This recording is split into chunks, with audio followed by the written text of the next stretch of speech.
Between the Crystal World, published in April 1966, and Crash, published in June 1973, James Ballard published nothing recognizable as a novel. He insisted that the realist novel had exhausted itself, which was sadly an easy claim to validate. Simultaneously, television was reaching an all-time high. Timothy Leary urged the world to tune in, turn on, and drop out with acid. The Beatles had gone to Nepal to meditate with the Maharishi, while the Vietnam War continued to escalate in its horribleness as the world watched. Reflecting the times, the year's bestsellers were not novels, but Truman Capote's In Cold Blood and Rush to Judgment by Mark Lane and Emile D'Antonio deconstructing The Warren Report.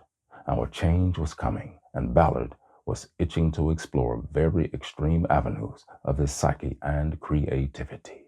By late 1970, he was deep into researching the novel Crash. Pressed later for what inspired the story, he would alternate between various origin stories. Sometimes, he said, the idea came to him when driving past a fatal traffic accident where he saw the body of a beautiful woman, half naked, spread over the back seat. On the other hand, he assured filmmaker Harley Cokeless that working with him on a BBC film about his book, The Atrocity Expedition, had been his inspiration. While neither of these alternatives were entirely untrue, Crash had too many sources of inspirations for all to be given credit. Adding to the numerous influences, one cannot exclude the fact that the death of his mother and his wife, leaving him with 3 children, left a huge impact. His wife, Mary, died from pneumonia in 1964, leaving him as a single father and somewhat broken. While writing the novel, he was juggling the role of a single father, driving his children to school, collecting them, and so on and so on. After delivering the children to school at 9:30 in the morning, he would pour himself a large scotch. He felt the scotch separated him from the domestic world in the same way a huge dose of Novocaine delivered by a dentist calms a patient so that what needs to be done can be done. For more than 2 years, Crash was the focal point of Ballard's artistic span of attention. He finished the first draft just before Christmas 1970 and resumed work on it in the new year. During the whole of 1971, he published nothing new. Not only was it an intense effort of the imagination, the writing also demanded extensive research in the motoring press and books on car crash injuries. Never one to be social, he became even more isolated. Fellow science fiction writer and friend Charles Platt would explain that when he usually visited Ballard, they would go to the local pub and have a few pints. Not that Ballard seemed to enjoy it, as he always seemed eager to leave. Platt would speculate that Ballard engaged in these activities as a way to simulate what he believed to be common social behavior, trying to do what he thought they would want to do. The obsession over Crash, however, gave him an excuse to embrace his reclusive nature, doing so wholeheartedly. The manuscript for Crash was delivered early in 1972. Conscious of a huge task completed, he relaxed for the first time in 2 years. Relaxing for Ballard at the time meant drinking. While drinking, he drove, refusing to believe it impaired his reactions. The character Vaughn from the novel spoke for Ballard when he observed that a few drinks always made a car go better. Unfortunately, this proved to be not so true outside the realm of the novel.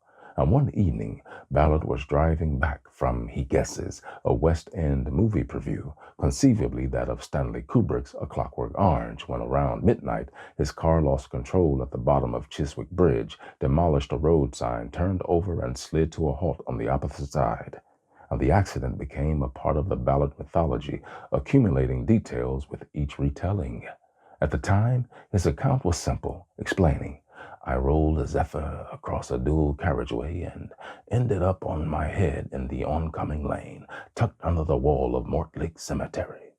By 1983, however, he added more detail, saying, "I was driving along a dual carriageway at the bottom of Chiswick Bridge at about midnight. I think one of the tires blew out. The car swerved to the right, crossed a traffic island, demolishing a sign, rolled over onto its roof, and carried on along the oncoming lane. Cars were coming towards me, but luckily nobody hit me. I was wearing a seatbelt, and I remember as the car moved along, upside down, my face was only about 18 inches from the road, which was rushing past, lit by headlamps. I remember this sudden explosion of glass as the windshield collapsed. Then suddenly I could hear people shouting, "Petrol! Petrol!" and discovered I could not open the doors because the roof had been crushed. But finally I managed to climb out. About 20 people gathered and we rolled the car over, and I attempted to drive off but was stopped by the police.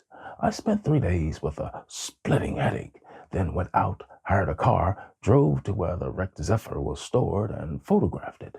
I developed exactly the obsession I described in the atrocity exhibition. Now, the tire blowout, a later addition, is suspect, since a car with a blown tire is virtually undrivable.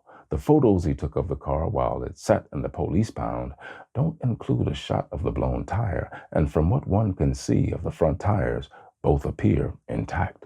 Now, Charles Platt insisted that Ballard originally said nothing about a blowout, leading him to press him on the cause of the accident. Well, Ballard allegedly threw up his hands and said, "I just went out of control." Now, he later stated how, throughout the novel, he used the car not only as a sexual image, but as a total metaphor for man's life in today's society. As such, he went on to say, "The novel has a political role quite apart from its sexual content. But I would still like to think that Crash is the first pornographic novel based on technology.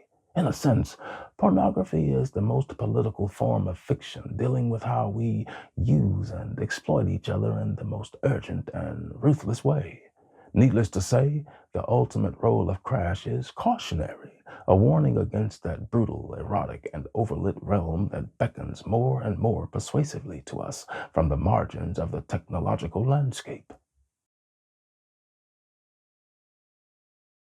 Crash would be the most condensed of his novels, one he laid a tremendous amount of effort into.